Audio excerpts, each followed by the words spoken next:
Welcome to Brown's Neighborhood, where Daniel Butchie Brown is the host. Welcome back to Brown's Neighborhood Podcast. Yeah, it's me, Daniel Butchie Brown. Boy, I like to get down. I got, say your name right so I don't get it wrong. Correct, yes. Dr. Amieris Lavender. Yeah, that name Lavender is something else. It rings in the neighborhood. But now it got a good ring to it because it got doctor in front of it. The old Lavender had gangster in front of it. That's Loco, some say. Loco Lav, yeah. That was her daddy. That is her daddy. He's still living. Yep. His name is Jimmy. Jimmy, I don't know how old was Jimmy when he had you? I mean, what school? Oh. Wait a minute, let me just ask. Oh, not a pop quiz. No. Do you remember where you grew up at? Okay, well, I grew up at? Yeah, Long Beach, California. Long Beach, so you wasn't on the east side where we were? No, on the weekends I was. On the weekends? I hit a lot of corners with my dad. Is that right? To this day. If you get in the car with my dad, you're going to be with him all day. And you're going to go wherever he, saw fit. Well, he could go wherever he want to go and now. That's true. So I've been like back then, he had to be careful. That's your daddy, though. Yeah. We got to keep it real on the Brown's Neighborhood Podcast, But to say this, they made a name in the neighborhood. So I've heard. Yeah, Lavender, they know them lavenders. You know what I'm saying? Because you don't know a lot of lavenders.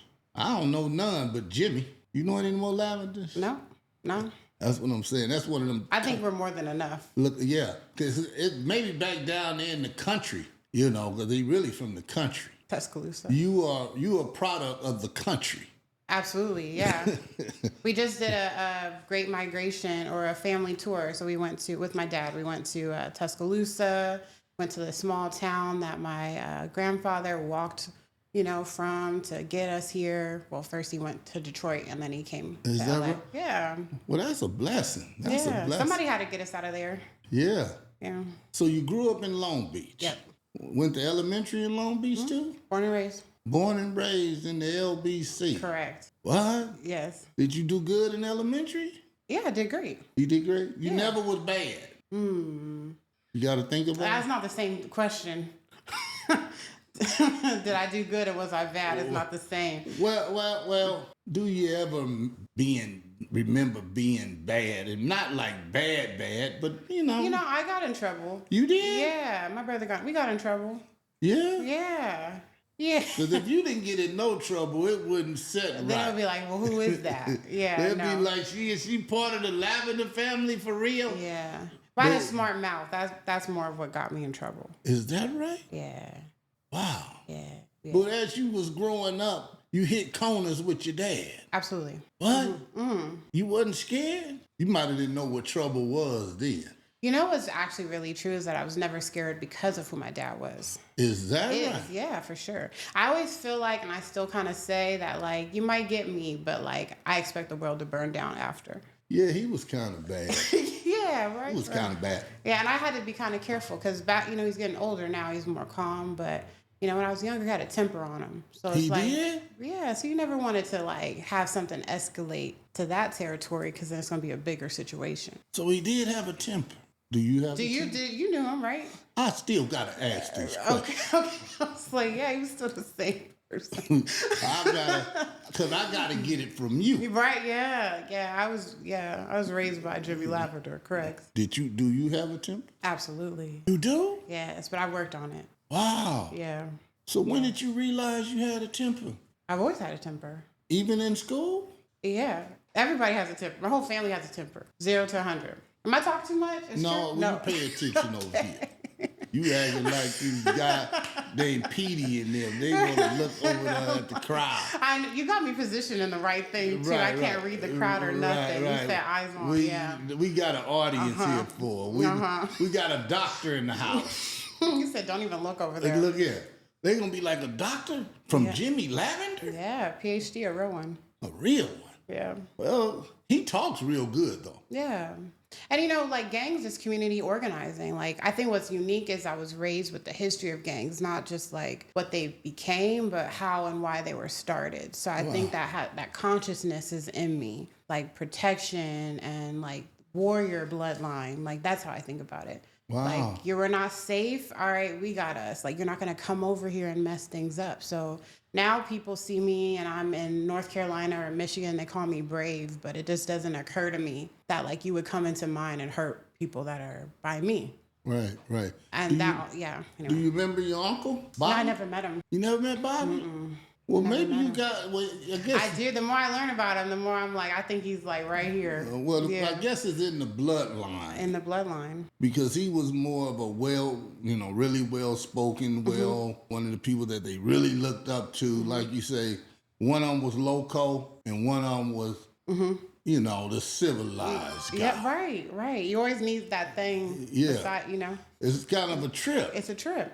Because that's why I keep asking questions about it. I'm like, how one of them is nuts and one is just so... Because it's the same energy, right? Like families have energies. They have... Well, that's why I believe... I don't think they had the energy your daddy had. Well, I mean, but we're just like Wawa. That's what I call my grandfather. He's born in a small town in Alabama.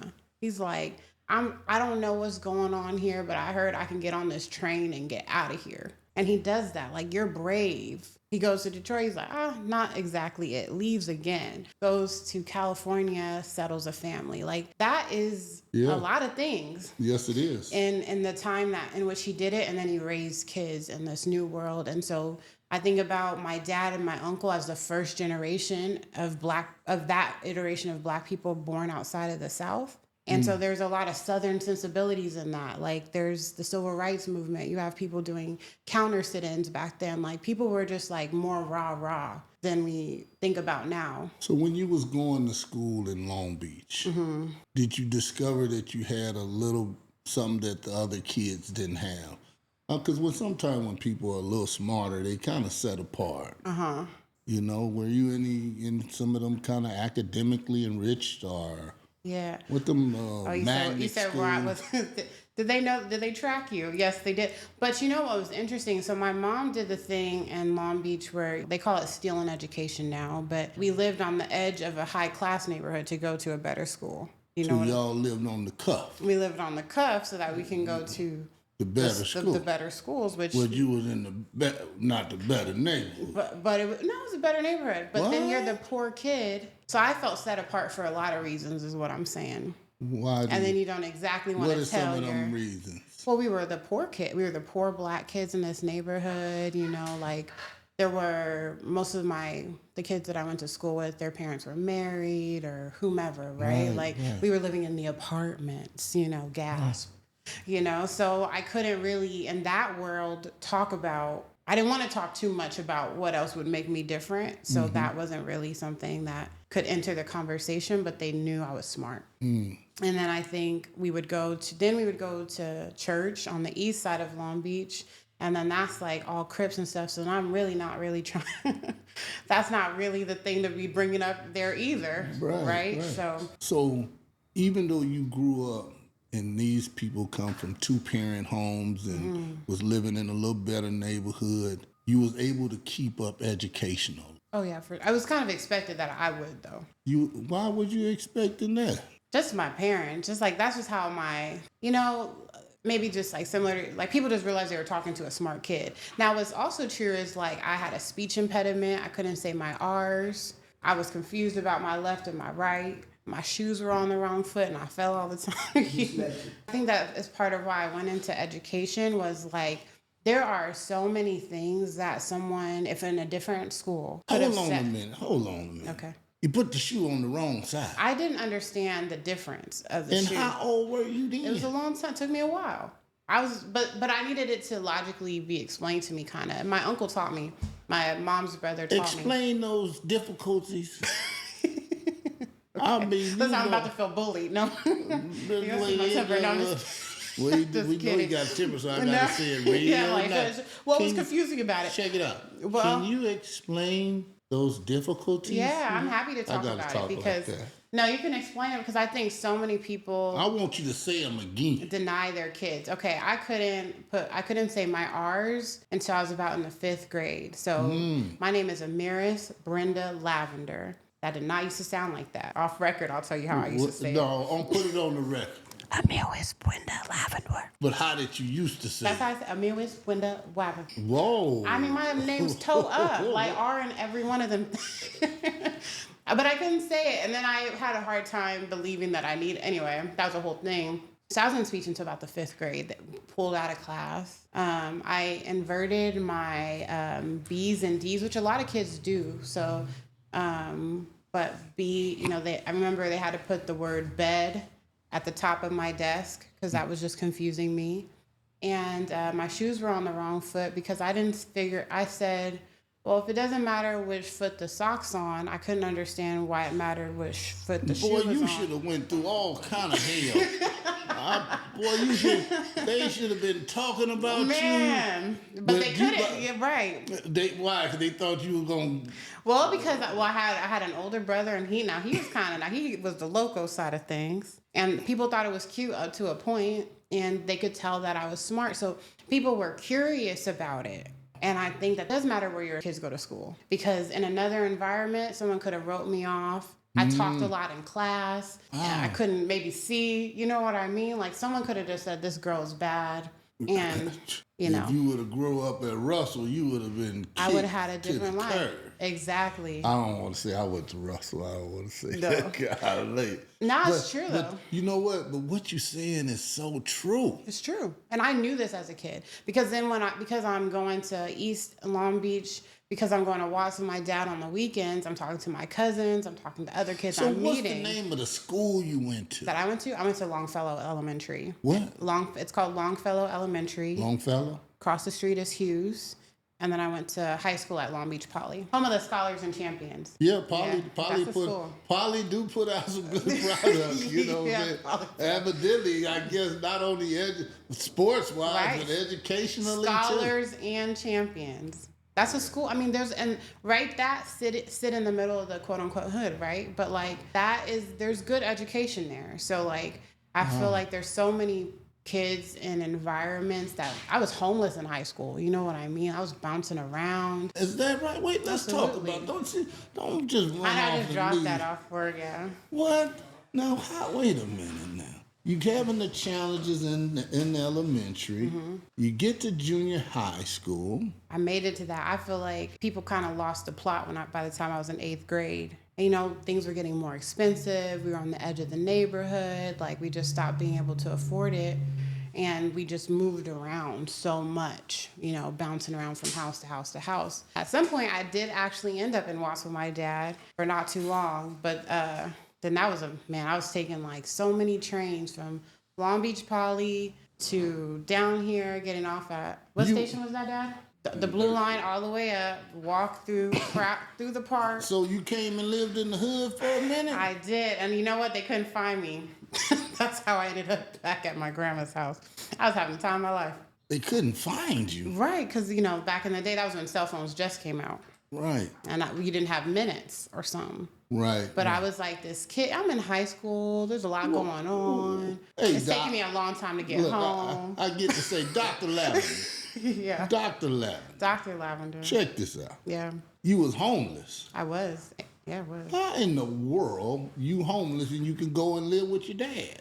Well, I mean, I guess it's about like you can. Well, okay. So I had a house, or I just moved around a lot. There was nothing stable. I didn't have stable housing from 8th grade until I went to college. Maybe I should say that. Okay. And then I did end up moving in with my grandmother. Housing. It was unstable housing. So we call this transient youth, now. But that's just what happened. So why do you think it was unstable? Because no one could afford stuff. It was hard to. It's just expensive. So how many kids did your mom have? 2. It was just you and your brother. But again, it goes back to living in the right neighborhood, right? Like I'm sure she could have. We all know this was the conflict. If you will just live over here, maybe we wouldn't have these problems. But she would say, you're talking to a doctor now because she chose to not have money and send me to this school. Oh, okay. Right?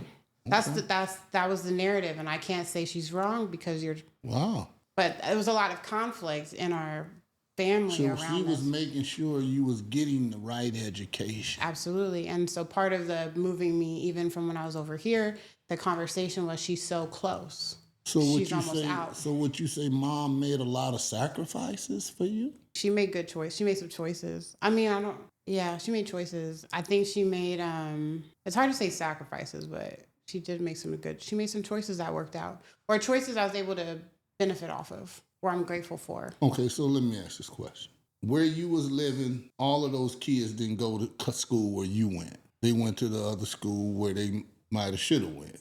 Wait, say this again? So, say where you was growing up, right? Mm-hmm. But you went over to the better school. Mm-hmm. Is some of the kids where you was growing up, they didn't get to go over there to the better school. Right. How in the world did you get to do it? Well, you might not know. Well, it's because, I mean, it's you go to school by your zip code. So some people are looking, or she realized that this apartment was in the zip code of the elementary and middle school she wanted us to go to. Okay. And so she chose to live there. Now, the house across the street, which is often true, would be a different zip code. And that's inequality. So I grew up understanding that this was a problem, which is why I wanted to get an education, because I'm like, people shouldn't have to choose between feeding their kids and them going to school. All the schools should just be the same. That was an impossible choice that so many parents have to make or do make. And then she did it right, because some people will live in the other school districts and send their kids and lie. But they're now charging those moms and putting them in jail for stealing education, fining them. So there's, it's a gamble. How old were you when you really knew how important education was? My entire life. You knew how important it was in elementary? Yeah. Because most kids don't know that in elementary. They don't. Some do, but like you say, they track you, And I really didn't learn that they track you, and I was out of school. Yeah. But I had asked some friends, how did you get in academically enriched classes when we went to junior high? Mm-hmm. He was explaining to me, Brown, when we was taking those tests, and we were taking it maybe serious or maybe not, I don't know. And we were scoring high and you were scoring low. Yeah. When we got to junior high, that's how they separated us. Absolutely. So when you say they tracking you, they are definitely tracking. Absolutely. And how about this? You'll think this is funny. They were trying to track me into like the higher classes. And before they do that, they'd send you to they called it GATE. They send you to the GATE class to check it out. But I didn't like those kids. So I had the worst day in that classroom. I was like, these are not who I want to be in the room with. So I went home and told my mom that, and she said, if you pass that test, you're going to the GATE program. So you know what I did? Mm-hmm. I flunked that test. On purpose? On purpose. Lord have mercy. Still turned out fine. Christ. Still just hell. And she could never prove it. But I think that there's something I love to learn. I love to read. I was a reader. I read all the time. When did you notice you loved to read? Probably in elementary school. In elementary? Yeah. It was a good school, so I'm trying to tell you. Elementary school is so important. The first 1,000 days of a kid's life, the elementary school portion are crucial. Make me start looking at how I grew up. Hey, if you... I don't know what was wrong with me. You got to know, the fact is, I have to say this fact. Up until 3rd grade, you're learning to read. And in 3rd grade, you start reading to learn. So if a student does not have a grasp on their reading by 3rd grade, the rest of school becomes miserable for them. And they start thinking they can't add. They think history's boring. They think this is that. All because they can't read. I got that down. Though. Yeah, they're like, Johnny has 10 apples. And and students love that because they're not reading. But I just think reading allows you to be anywhere in the world. You can make stuff up. And I like to write. My grandmother's a writer. My dad's a writer. And so I think storytellers are just around me. And so reading can really bring it to life. Reading is fun. I'm telling you, because I'll read the Bible and it don't come to life like when I listen to some of the other guys read it, or they making it come to life more than what I do. But I guess God. We all have different gifts. Yeah. Yeah. Yeah. Yeah. So now you get the poly. Yeah. Cause you speak very, you you didn't used to speak well, but now you speak. Well, some people will say I did. Maybe I always talk like this. Not like this. Obviously, I was a kid, but You couldn't even get the R's right. well, I was at 5th grade. Don't do that. See, you tell people your story. So did you take any speech classes or something, or did it just go away? No, by 5th grade, I took speech up and through elementary school. Then by the time I got to middle school, So you had a speech therapist. I had a speech therapist. Wow. Pulled out of class regularly. I hated it too. And I just want to say this real quick. You had a speech therapist. I want some people to know that you can get a doctor's degree as a speech therapist. Absolutely. Because people wondering, speech therapist. Yeah. I know some successful people that went and got a degree being a speech therapist. Absolutely. And the thing that hurts me the most now is that I'll be talking to parents and their child will need a speech therapist and they'll deny them because they think they'll get trashed or they think it won't be good for them or they're afraid their kid will be labeled. Right. And it's like, imagine if someone just didn't put me in the program. Wow. And let me fix this so that it could just be a blip, something I have to explain was even a problem. Or those parents don't let their kids get help. And then you get behavioral issues because they're getting teased. You get behavioral issues because they don't want to be in class. They're embarrassed. Wow. And people start saying this kid has a behavior problem. When really they just need a speech therapist. Wow. That's like... I'm glad you shared that. Yeah, I was like, I have to get that one. That really gets me. As we spread this through the podcast, sometimes parents need to hear it from someone of the same color. Absolutely. That they are. Yeah. Because a lot of times, we never know who's telling them, but they need to let the kid get the help. Need to let the kid. And I think it's from fear. Like there's realities that sometimes these things have been weaponized against children, right? And if you are a present parent in that journey, risk it. Let your student get some support. Let them be able to say their name. Imagine if I couldn't say my name. Okay. So now you learned and got your speech together. Mm-hmm. When you got to junior high, it was better. It was better. Now you get to high school. Mm-hmm. You sure know how to bat them eyes as a woman. Boop, boop, boop, boop, boop. They be going. But that's good. That's all right. I love that. That's okay. So now you at Poly. Did you graduate with any honors? Were you on the honor roll? I'm sure. I was really on one then, yeah. I did everything in high school. I was a peer counselor. I was in clubs, president of the Suicide Awareness Club, an international ambassador. Poly had to get rid of prom kings and queens, so they didn't have all of that kind of stuff because of they had racism. To get rid of it? Yeah, they got rid of it. Why? I think the story is like racism or something. Mm-hmm. And Poly, my graduating class had 1,100 people. So, and they're pulling people from all these neighborhoods to go to this school. And I think somewhere along the way, it started causing racial tensions about who got to be prom king and queen. Wow. So they, this was way, way before me, but they got rid of the whole idea in general and instead made it was called an international ambassador, and you had to do like a service learning project. It was like, do something for the community, basically. Stop trying to be the king of prom, leave something behind. So now you're getting ready to get out of high school. Mm-hmm. Did you know what college you was going to attend?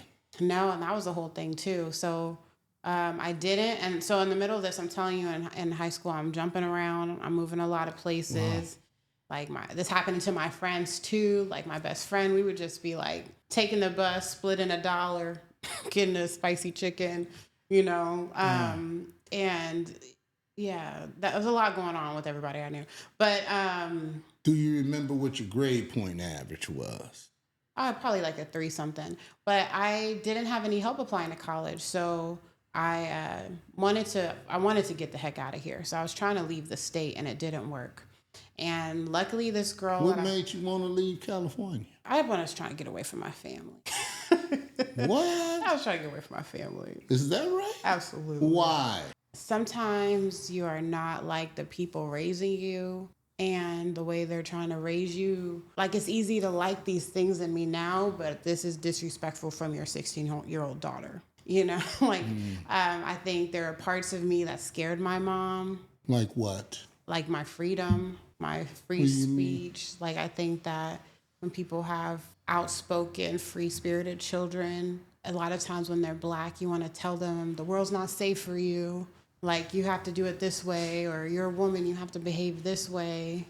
So there was a lot of shoulds. I was raised very proper. My mom's very proper, and my dad is not. I have to owe you this story, but we'll side note on my parents just so you get the story on them. The way that they met was my dad was a cable guy at the time. He was doing my grandmother's cable. My grandmother sent my mom upstairs to watch him because she thought she was going to steal. He was going to steal.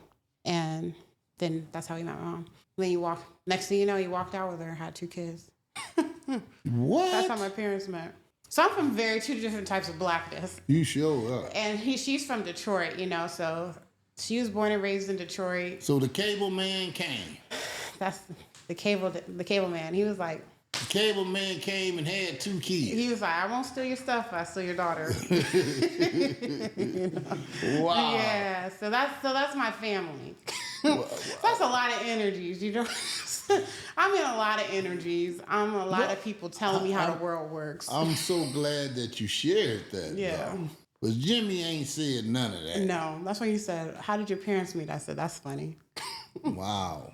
So, I mean, all the layers of that complicated dynamic and beliefs about what they would want for their kids, because in the same time, my dad's like, the Quran, Agent Orange, I'm going to take you to downtown LA and talk to you about homelessness and drugs. And then my mom's like, we go to church all the time. Was your dad going to church? No, sir. Dad wasn't thinking about church. No, we did go to church. He had to bring me back so I could go to church on Sundays. But I just say that to say that I was ready to get far and make my own life choices. But that didn't work out. So do you think as you was going to school, meeting new people, seeing how other people are growing up, some of the choices that they were able to make, is that something may have encouraged you? I need to go ahead and move forward. Absolutely. I think what is most important is I had a lot of experiences and I met a lot of people. And so it made me see, I like how that person's choices, I like how that's going. I don't like how that turned out for you. And I just got to see it for myself and then decide. But no one can ever, I think people get in this practice of being like, this is right and wrong. But I've never really believed in that black and white because I just knew so many people in between. So it made my brain more flexible. Well, I'll tell you this. Something helped you. And I'm going to tell you what one of them is. You say they call you brave, right? Mm-hmm. Most kids are scared to even leave California. That's true. You know what I'm saying? That's true. They'll have an opportunity, and they still will turn that opportunity down just because they're scared the challenge that is going to be moving out of the state. I think everybody should leave where they can. A lot of people don't leave where they grew up. I think everybody should leave where they grew up for at least a year because you've never been new. Everybody, I don't care where you grow up. You have to go make a new life by yourself. Figure out a new town, make a new friend. So you at least feel like what it's like to be new and alone. So you get to be different. You have to make a new personality. And not to be fake, but that's how yourself evolves. I would, when I moved to Michigan, I left here. I went to college in Santa Barbara, and then I went to grad school in Michigan. I had never experienced seasons before. What's Santa Barbara? Santa Barbara here? Yeah, UC Santa Barbara. How you get to UC Santa Barbara? Wing and a prayer. That's how I got. That's where I went to school. So I was trying to leave. Yeah, that's why I went to college. They accepted you? Well, they had to accept you if you went to. What? You went to UC Santa Barbara? It's smart in there, yeah. There's something up in there. It's something, man. It's just not knocking around, no. I was a McNair scholar. I was a researcher. Had a bunch of jobs. But I was really ambitious. I wanted to be something. Wow, that's good. Yeah. That's good. It takes a lot of courage. Mm-hmm. And you want it to be something. But you know what? Yeah. And I'm going to say this. A little black girl. Mm-hmm. When you making them choices, sometimes being of color is another challenge in itself, too. Yeah. From everybody. Yeah. From people who have never met a black woman or black girl like you. People who tell you, a lot of people would tell me what they would do if they were me, what they think I should be, who I'm responsible for now because of how I made it. So I think there's a lot of pressure on being a first generation student that we don't talk a lot about, being like the first person in your family to go to college, the first person in your family to like leave or something. There's just so many challenges and so much loneliness in that. But I think the medicine is that you learn to be alone and to figure out what you want. So then it doesn't feel like bravery. It feels like, no, I'm just doing what I want to do. It feels self-directed. It's less about what other people think and more about like what I know is true. Well, you have to be brave, because let me tell you, You're like, no, you're brave. Some of them, I'm going back home to my mama's house because I know it's safe, and that's it. Maybe. But see, I think the thing is, I didn't have that. It's a challenge to be out there, and it's a challenge to succeed. Yeah. It's a challenge to stay. So, how long did you stay at UC Santa Barbara? 4 years. Wow. I did 4 years. And I went straight to get my PhD. So I went undergrad straight to PhD. Go on, girl. Doctor by 26. What? I was focused. Well, you show you Jimmy Lavender's daughter. See, the thing... The thing is, it's energy, right? No, I'm serious. Like, it's energy. Just channel it. Like, that's the same blood. It's the same blood. I know it is. It's that same fire. Put it in a book. Wow. Yeah. You know. But yeah. I want to tell Jimmy, damn boy, you did something good. He did something good. Damn. He did something good. You laid a few good seeds, boy. God dog. Yeah. You just wasn't just humping, you was getting down. That's crazy. You was getting down that time. All right, cut it.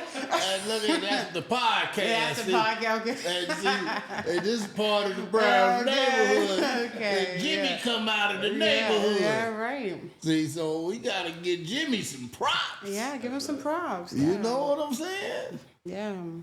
Man. He's so proud. Look at him. Boy, he needs to be. Yeah.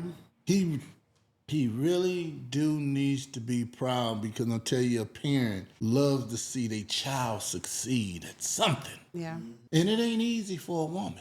No. Even though they rising, and they rising fast too, boy. As we should. They knocking down buildings. Ain't no now. other species on this planet being ran by the man. But the human. It's too hot. It's true. Not a single animal species. Lord have mercy. It's true. Let the creator be in charge, okay? Let those who create life live. Yeah. All right, back to your podcast. So you did 4 years Yeah. at UC Santa Barbara. Yeah. Graduated. In 4 years? Absolutely. Well, you know, some people, it take a little more time. You know, it take a little more time. Yeah, no, I didn't have time. But it didn't feel like I had Raised time. by a single mom, single parent. Yeah. But you did it. Yeah. You stayed focused. I stayed What made you stay focused? I didn't feel like I had a choice. Like, what was the same way, like, you'll have, there's like the hoop dream story. They're like, what else would I do but shoot all these free throws? Right? Like, what else was I going to, where was I going back to? Right. I needed where was the bed at? It was at school. Where was my job at? It was at school. I listened to a lot of Nipsey Hussle. Is that right? Absolutely. Go Nipsey. Absolutely. I was so hurt. But there was I needed people who sounded like where I was from, who had the focus and the energy. Wow. Right? Like, you kind of get that, because LA only makes sense to people from LA. You graduate from UC Santa Barbara. You got to get ready. What is the next move? Mm-hmm. I was doing research in undergrad. I got into it. I was a student activist. So I went to college, and my world expanded because I hadn't learned all the things about races. I didn't have the language for what I had experienced in my life. So I started taking these classes, and it was blowing my mind. Black studies, feminist studies. I was seeing the medicine given to me, making me sit written about in a paper. like, this is wrong, but no one had told me, but anyway. So I was just learning so much. I was a student activist. I was an RA. I was of the Black Scholars Hall. Like, it was really This why you was at UC Santa Barbara. correct. You was part of all of them groups. Oh yeah, I was doing student research, Black Scholars Hall. I was a barista, a front desk attendant, an usher, a delivery driver, a hiring manager for the USIN dining system. You was active. I was active. I was just, yeah. But somewhere along the way, though, like, I was very focused, but I made this friend named Christy, and she was a white and Asian girl, completely different than all the other friends I had. And when I went to see her world, and this is crucial to my story, because I'm at Santa Barbara, I almost never went to the beach. I almost never did any of the beautiful things. I was so like this in my books and my work. And I went to hang out with her, and it was like all these white kids partying on the beach, having the time of their lives. And they said, hey, it's a beautiful day. You want to play? And I was like, I went back to my Black Scholars activist. I was like, did you know there were kids happy here? Did you know we're supposed to be happy? When was the last time you rode your bike just because it was a beautiful day? It blew my mind. It was as important as what I learned in classes, because no one had ever told me to be anything besides successful, but they never included joy in there. They never included rest or any sort of happiness, and it changed my mind. I was like, okay, we could be successful, but we have to be happy. Well, because we was always taught to stay on the grind, if we want to call it that.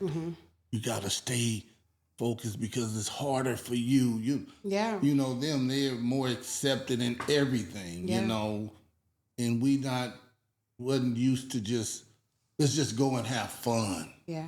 But I think that is part of the violence that that was true, right?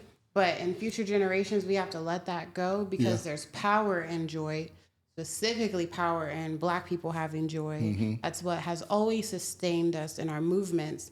And then I can't look at Black women are the highest growing educated demographic. We still die at the same rates. It doesn't matter your education level, your income level. Black women are dying. Wow. And Black men are dying. We have heart disease, heart attack, colon cancers, all of these stress-induced illnesses, not just because our lives are hard, but because then we make it so joy isn't important. We don't prioritize that. We're not taking our kids to play. We're yelling at all the time. They're yelling at them.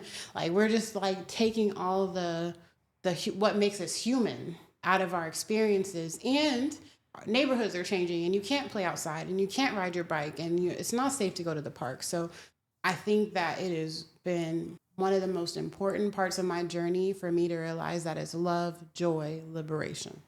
And we will never forget the joy. And that's why you came up with this love, joy, liberation, community relations firm. That is why. Yeah.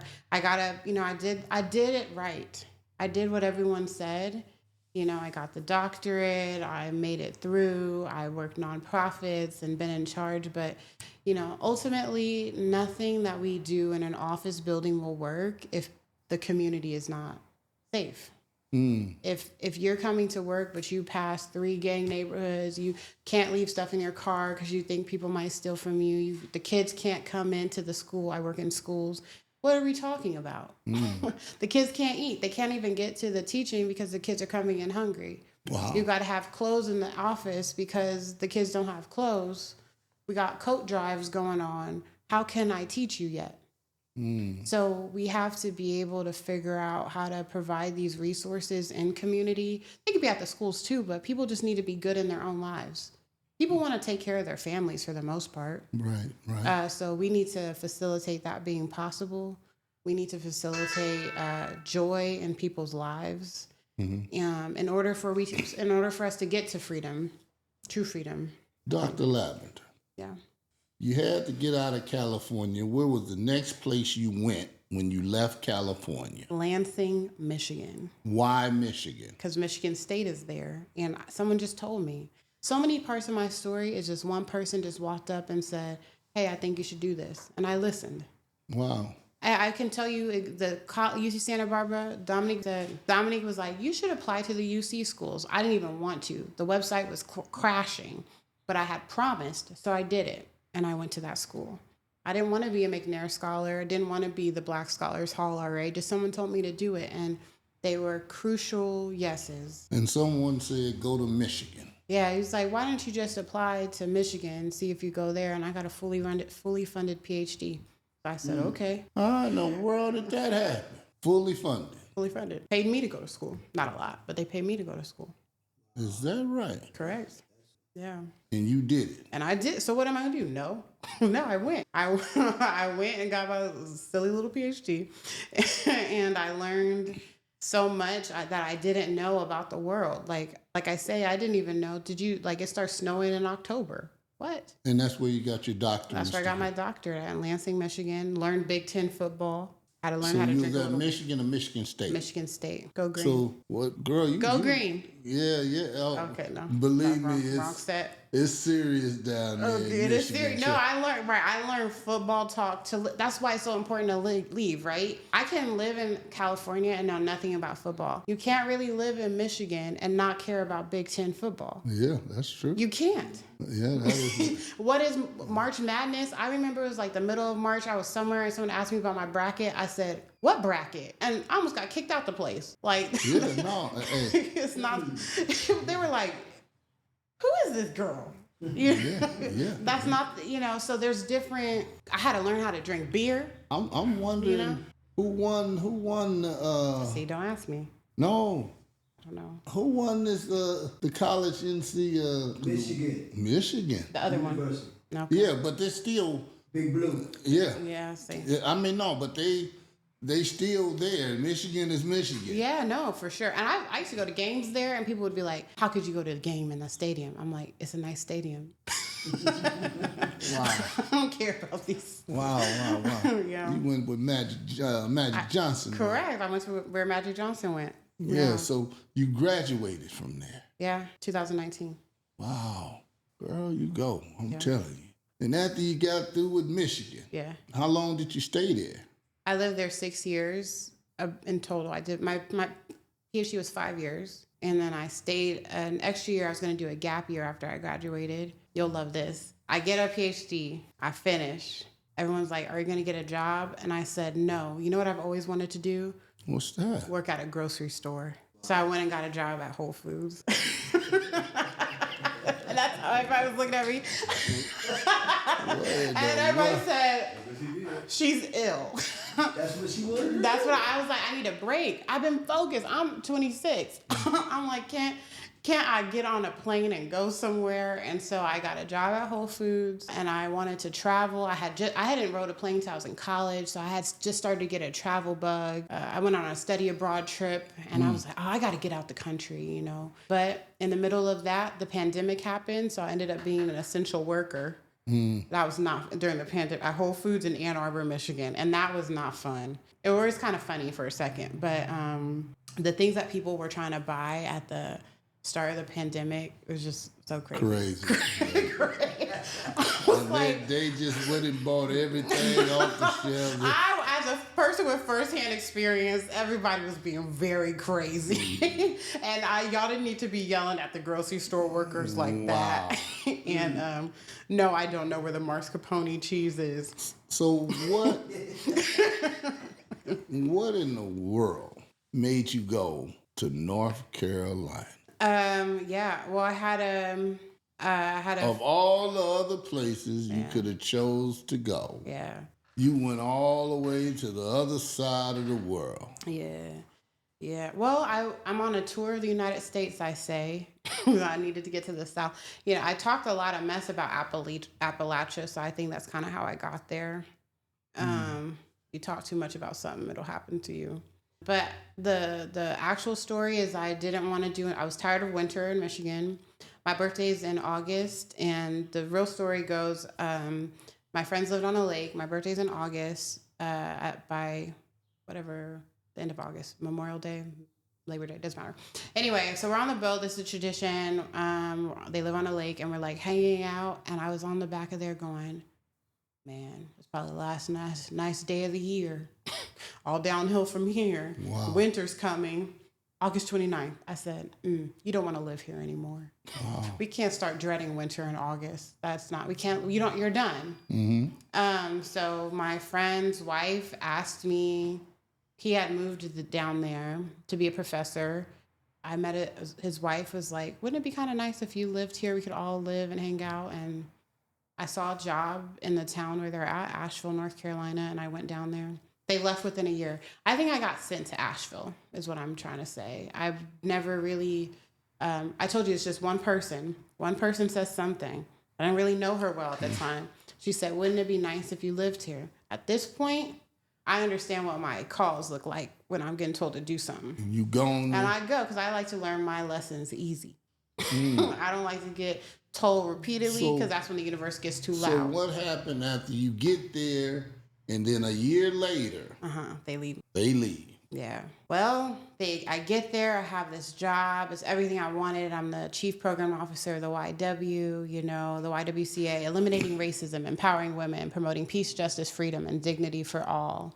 I'm getting to do work that really supports the community. It's hard as heck. And in the midst of this, I meet somebody and I end up working on the city of Asheville and Buncombe County passed reparations. So I ended up being the facilitator for the education work group for reparations. So when did the firm come about? Until 2024, I was sitting in my office. Reparations was coming to an end. The job I was in, was wearing me out. And I just got this clear message in my head, like whatever's coming next, you don't have the energy for it. And I said, okay. I quit my job. I didn't have a plan. And Asheville got hit with the hurricane the month after my last day. And I built a company. You got hit with the hurricane. Yeah, then a hurricane hit the mountains a month later. Imagine if I didn't listen right there, right? Someone would have said, I have to have my plan in order, or I need to know this. I just was like, to be fair, we had a crazy meeting, and I was like, I'm out of here. This is it. And you decided. And I decided. And I said, open up the firm. I said, I just decided to quit. And I said, quit the job without a plan, we'll be fine. This is what we save for. That's why we have savings. And so hold on. So you were saving some of that bread. Always. Absolutely. So you was good with your money. Absolutely. Yeah, I'm good with my money. Good with your money. I was homeless. I'm not going to be homeless again. I'm good with my money. I'm good with my money. Well, yeah, you must have got that from your mom. Nope, I had to learn it. No, I learned it. I learned it. I learned it along the way. Yeah, I taught myself that. But, you have to have the hustle and then know what to do with it. Like, you need to be able to put it away and save and make You have to have your what? Hustle and know what to do with it, that part. Yeah. Yeah. But I made a lot of mistakes along the way, too, right? I love it when people say, I got to have my hustle. Because some people when people say hustle, it's like they hustling for something. What your hustle was working, saving your money, and being able to use it in the right way when the time came. And remember, because sometimes people have savings and they say rainy day. And I had to tell myself, it said rainy day. And I looked around, I said, well, it's raining. You're unhappy. This is the rain. It's not the car. It's not the house. Like, you're good. But how did you know that opening this firm was going to work? I did. Well, because I don't lose. Kind of what I have to tell myself. Because nothing else went back. Look at all the other things that have worked. Like, I think at first when I went to Asheville, I had a chip on my shoulder still. I thought maybe I wasn't good because it was like my first full-time job. I was really nervous. But when I got good at that job, which was crazy, and I'm talking like kids throwing chairs in child care classrooms, locking the building down for domestic violence, to the building's old, and I can talk to you a lot about roofing and flooring and flooding. Phone ringing at 6, buildings flooded. That's my problem. So I learned a lot. So I've had a hard job. I said, I can do anything. I could do anything. I had a hard job. I could do anything. Hard job building this business. My phone don't ring half as much as it used to. Right. But I had to be, that was brave. I was very scared. I remain scared. Like, it's scary to be out on your own and to not have the comfort of always knowing exactly when and where your next check comes from. That's scary. And I will always bet on me. And I wouldn't trade. The way my energy feels now is not how my energy felt when I had all that stuff coming on to me because I'm stressed. Right. So then you miss out on this. This conversation never exists if I have a regular 9 to 5 because I couldn't even be in town. So there's a way your voice, your influence, your impact ends up limited because you think your most important thing is having my butt in a seat leading a bunch of programs, but maybe it wasn't. So when you decided to leave that business, you had to have a mind to change and go for this business that you're in now. Mm-hmm. I had to be willing to change. I think that's important too. Like you have to be willing to like let everything about you be different and lose stuff and people and not like the cut them off type thing. No, but sometimes what you're yes. saying is what people need to hear. Sometimes you gotta, I don't know how you want to say it, cut them off, lose people. Sometimes that has to happen. It has to happen. And sometimes you have to know when it's you holding up the letting go. But when you're trying to build something, especially a business from scratch, and it feels like if I don't do this, nobody eats. At the time, my mom was living with me, and she had a couple strokes. So I was like, it just was a lot of pressure. Like it couldn't fail. Right. It couldn't fail, and so I think, you just have to you have to do it. But then a hurricane hits, and everything that I was worried about happening, I didn't have hurricane on the list. So. Yeah, them hurricanes come over there. But no, I'm 3,000 feet above sea level. Yeah. This does not happen. Right. It was a freak accident. So, anyway, I just say that to say like, you never know what's going to happen, but what's yours won't miss. I always say that what's mine won't miss. And, and I never, had to advertise within a year. We pulled down funding. It was word of mouth. Wow. Every contract I've gotten has been word of mouth. Yeah. So Because people say, I don't want to get into business. I don't want to self-promote. I don't self-promote. But you have to believe in yourself. I had to have a good reputation before I even started this. This business was built the day people met me before I even had this job. It was built in conversations with people who I didn't know who they were. It was built helping kids that now are here. It was built doing reparations and being honest. And I just got known for being honest, saying the thing, doing good work. So then when I go out and I say I'm doing my own thing, I knew I was right because people would be like, smart girl. Yeah. Run it up. Absolutely. But no one told me go start your own thing. But when they heard it, they were like, absolutely. So I think you're not always on a job interview, but being authentic is what paves your way. Wow. Yes. And then when you're put on assignment, I didn't get set up to do all that to fail. At this point, you've listened to my story. I just say to myself, I didn't get brought all the way to flop now. Like I'm really kind of just getting started. So like, I'm not going to blow it when it's my turn. Well, one of the things I'm glad that this is happening because somebody need to hear that. Yeah. Somebody need to believe in themselves. Absolutely. And they got to be able to take a chance. Yeah. You know what I'm saying? Absolutely. So and I'm glad that a woman is here to spread that message. Absolutely. Me too. You know what I mean? Yeah. Sometimes a woman can get over when a man can't. Even though we try to, I'm part of the man. We all have our strengths. But I'm glad that you're sharing a really good positive message that they can hear, knowing that this woman, where she come from, the struggles of 1 to 3. 1 to 3, it would hold under 5. Yeah, I was like, I think we would have been happy with the 5. Wow. Yeah. And that's a challenge in itself. Yeah. But you know what else also I want to say is like, I was never really taught that my blackness made me inferior. And not trying to like perform for white folks. And I'm legible to white people because of my upbringing, because I'm on the edge of it, right? So I'm not code switching. I always talk like this. It doesn't really matter where you meet me. I might cuss a little more in some other settings. Did you get that, young man?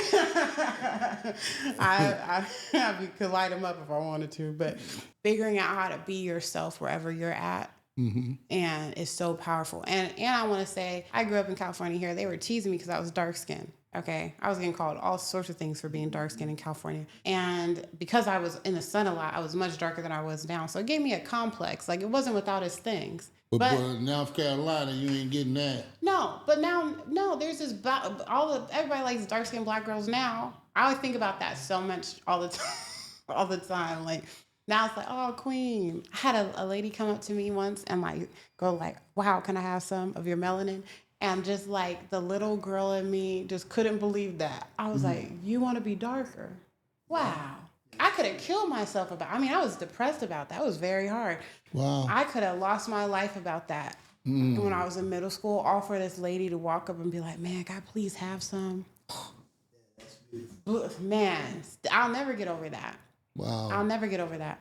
You sharing something that another young black girl Don't let them hate on you, sis. needs to hear. They do. It's magic. We soak up light. Let me just say this. Sitting here and listening to you talk, you know what you're doing? You giving your dad life. Yeah, I'm telling you. He don't know what to do. He listening at you talking Yeah, now. you can see him, huh? Man, he's saying to himself, wow, that's my baby. Should be proud of it. Yeah, because you stepped out on faith, belief, hope, all of it. All of it. You did it. I mean, courage, wisdom, you used it all. And I'm gonna tie it back to him. And I don't think I could, and I know I can't say that that's not related to who my family is. It's all relative. Is this just not revolutionaries? They didn't know that was about to happen. Wow. Probably didn't know that was gonna happen. You know, like we benefit. I think about this all the time. My generations, we benefit from lessons learned on the backs of people my dad's age. On your generation, we wouldn't have known that. Right. There was no crack. Right. You know what I mean? Like we didn't like. There's just a. That's why every generation has its work. Yeah. And you know, you take it further for your bloodline, then they take it further. And I am so clear that many ancestors dreamed that one day in this line there would be some free black girl Yes. sleeping in the forest. You know, they wanted. I'm in the South because I think to an extent our ancestors dreamed that we would be free there. Okay, move. You know.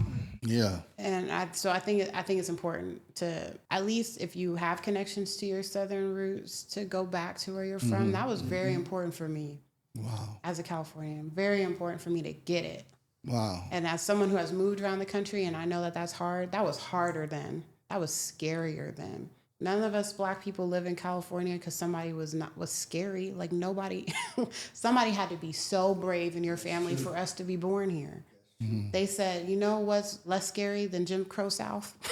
Being lynched, being hung up, beat for no reason, tarred and feathered, raped and pillaged. I mean, that's what we were leaving. That's what that walk made those walks and those train rides feel worth it because, you know, we'll try somewhere else. So people tried it out and, you know, they made lives and then they settled and learned new city things and they adapted and they made lives in neighborhoods, but they still had the same communal protection. Black people have always had to protect their own communities.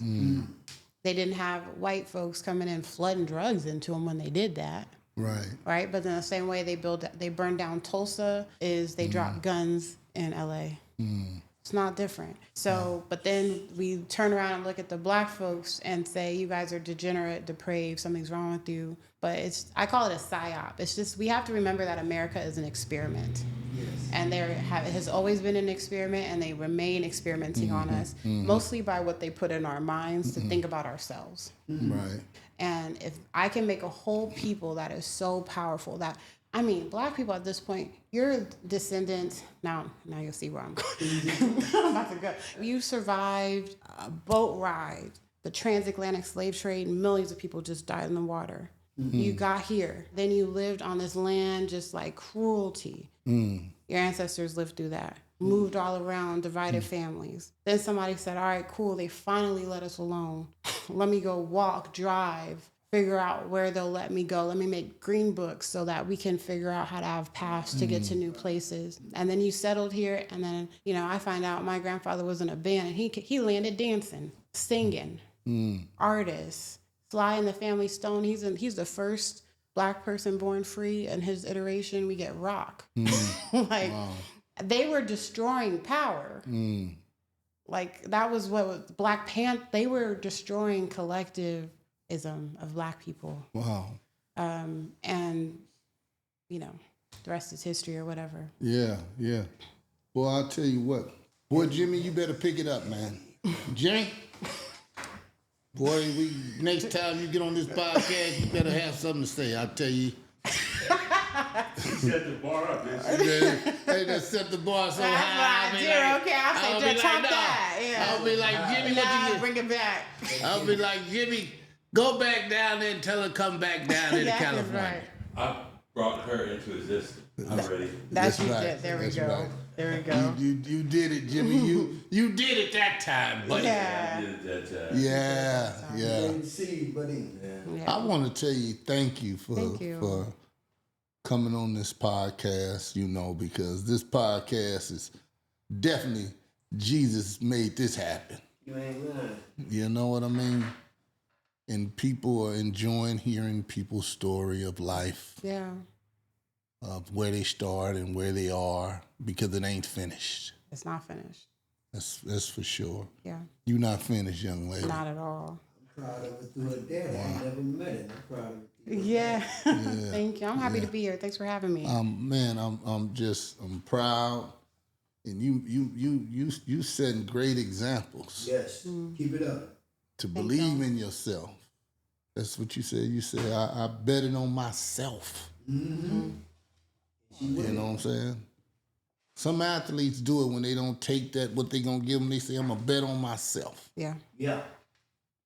Next thing you know, they gotta give them some of that bread. You Yeah. know, they don't like to get that bread up, boy. I tell you, that bread is something else. Yeah. But we deserved it plus some. Absolutely. That's for sure. So I know you're getting back down and get on that plane going to North Carolina. I am. Asheville. Asheville, North Carolina. North Carolina. If you're ever there, come see me. Yes, sister. Not the Thank you. Bears. Huh? The Bears. With the Bears. Man, they got pictures of bears walking around. I'll be running. I'ma tell you now, I ain't finna. A bear outside, I definitely ain't going out there.